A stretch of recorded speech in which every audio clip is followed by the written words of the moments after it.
This is Rugby Merlin and welcome back to the channel. So, I've just watched the Wales-New Zealand match.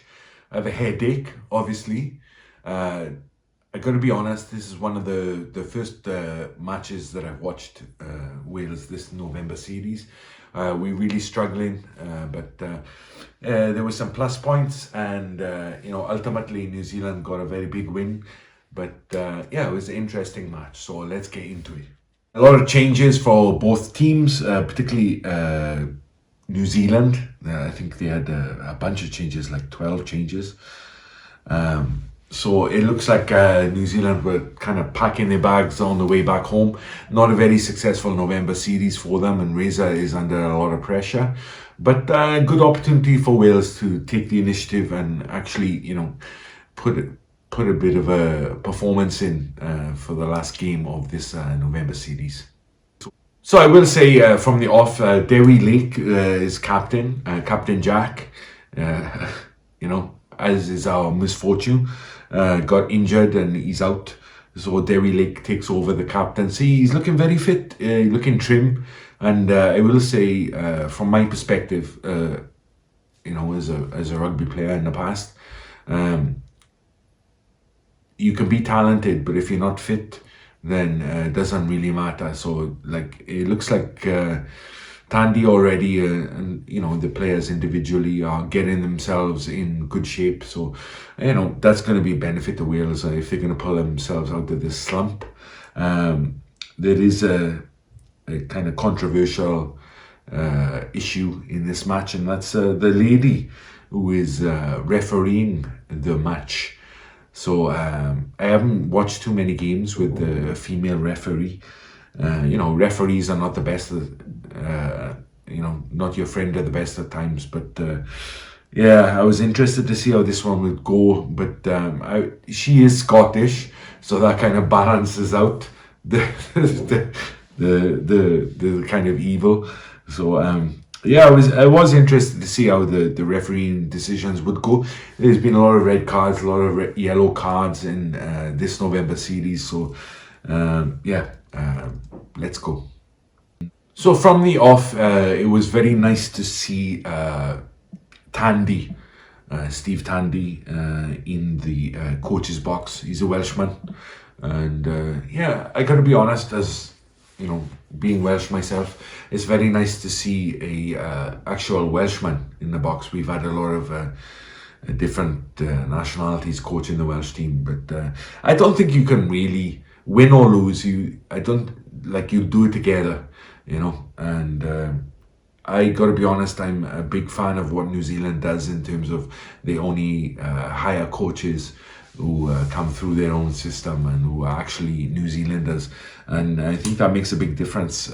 Like I say, win or lose, because you win together, you lose together. So that was a kind of to me a positive vibe around the match. So good phases early on from New Zealand, and Wales are getting up in the tackle. They're a little bit too enthusiastic, I would say, getting up too fast. They do concede a couple of penalties or advantages for coming up too quick in midfield.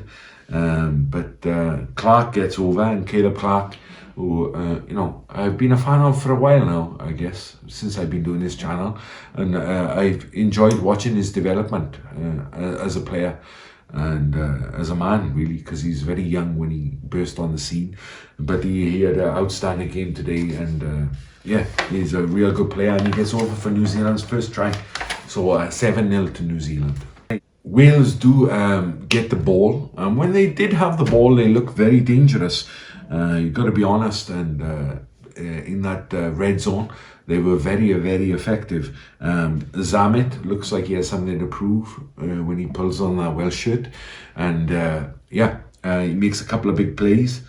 And Dan Edwards, who I thought had a cracking match, a young guy, but a big future for him, I think. He gets it out to Tom Rogers, and Rogers gets over for Wales' first try. So you're thinking, well, will we actually get a contest here? 7-all. So let's go. It's a bit of a chess match in the first half for a while. A lot of kick tennis. And, New Zealand's kicking was very good. Mackenzie was great. Kicking out of hand and also place kicking. Very, very, very good. But it's a physical game, and both teams are not shying away from the contact. But Ruben Love, who is in, he's been out with injury for a long time. He scores an excellent try. You've got to be honest, and you're thinking at 17, have Wales kind of they expended their energy in the first 20 minutes, and are they done now? But New Zealand are firmly in the lead at this point. But no, Wales, they refuse to give up. Fair play to them. And Rogers gets over for another try. It's pretty impressive. Wales kind of clinical finishing in the 22 area. They didn't have a lot of ball, and their set piece was kind of not great, and particularly the line out. I don't know what was going on. There was a lot of stuff going on at the line out, and the referee could have managed that a little bit better, I think. But the referee does have an impact. Tamati Williams shows his power and strength and goes over for what looks like a solid try. And 14-24 now to New Zealand going in at half time. Wales are still in it, but New Zealand look like they're taking the driver's seat. And I will say at halftime, it looks like Wales are getting on the wrong side of the referee. She's for some reason talking to the Welsh boys all the time.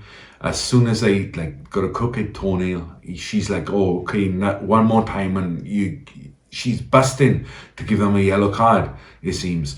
And this is the thing, with the female referee, they say "Oh, she was a player." But she had an injury when she was young and she couldn't play. That's a classic line any of the rugby boys will know. It's "Oh yeah, I used to be a great player, but I had an unfortunate injury when I was 10 years old and now I can't play anymore." And but she doesn't understand the impact of a yellow card reducing a team to 14 men against 15 is such a huge impact, right? That's significant. You are kind of moving the game in a certain direction, and that never seems to twig for her, and she's constantly trying to look for reasons to give Wales a yellow card, it seems. But Wales definitely on the wrong side of her going into half time, and we'll see how the second half goes. So New Zealand come out of the traps in the second half looking very sharp. I gotta be honest, their handling was excellent all day. Will Jordan is absolute cheat code. I mean, he was head and shoulders really above anybody else on the pitch. Such a great player. Wales, though, gets some ball, and unbelievably, Rogers gets over again for his hat-trick.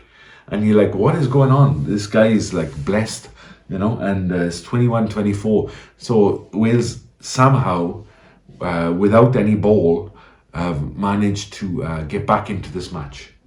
A big issue that I've had in the past with teams as well is when they switch off from the kickoff and they score a try and then just straight away put the momentum back in the opposition's hands.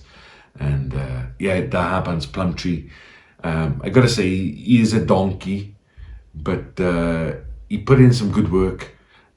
I thought his yellow card for the tackle was horrendous. It was such a nice tackle on Jordan, and I was like, what do you expect people to do? Not tackle somebody, because they're smaller than you? It's ridiculous. But Plumtree, an absolute donkey, but he put the work in. I got to be honest. I was watching him specifically because he messed up the kickoff takes a couple of times. I was watching his work, and his work rate was second to none. So actually, I thought he had a good game. And regardless of what the referee says, that was a good tackle. There is intense pressure from the All Blacks though, and they're looking like they're going to score, and they do get over. But the wonderful TMO. I thought these days were over where the TMO could call back the play and to like 30 phases before because someone like accident, is ridiculous. Like, let the game go, like, and the referee was guilty of this as well. She played like super long advantages for New Zealand a couple of times, and it really takes the sting out of the game. But Will Jordan then gets over seemingly again after one try is disallowed, and his try gets disallowed again. So it's the first female ever to referee a New Zealand match, and she disallows 2 of their tries, which I found ironic and pretty funny actually. But eventually Rico Ioane does get over, and he finishes pretty well. He's a strong guy, but I would have liked if someone had smashed him because he's not their favourite player in Wales, but there we go. Yellow card for Wales again, changing the whole complexion of the game, and New Zealand go well in the lead, and it's looking like curtains now for Wales. And the game finishes out pretty well, but I got to give credit to the Welsh players. They didn't quit, and it would have been easy to in our last 10 minutes because New Zealand were obviously dominant. Sevu Reece breaks a few ankles and gets over for a try, and it's a very big win in the end for New Zealand, and as you'd expect really. But in fairness to the Welsh boys, I mean, the physicality, the commitment was certainly there, and there's a little bit of a glimmer of hope from what has been a very kind of as a Welshman, a very depressing period in Welsh rugby. But I would say no more female referees, and and cut the TMO's mic and just let the game go. I think the players can referee the game better than the officials at this point, and that's my opinion. So all right, on to the next one. I'm actually going to watch Ireland South Africa now, so I'm excited for that. But thank you very much for watching. Bye bye.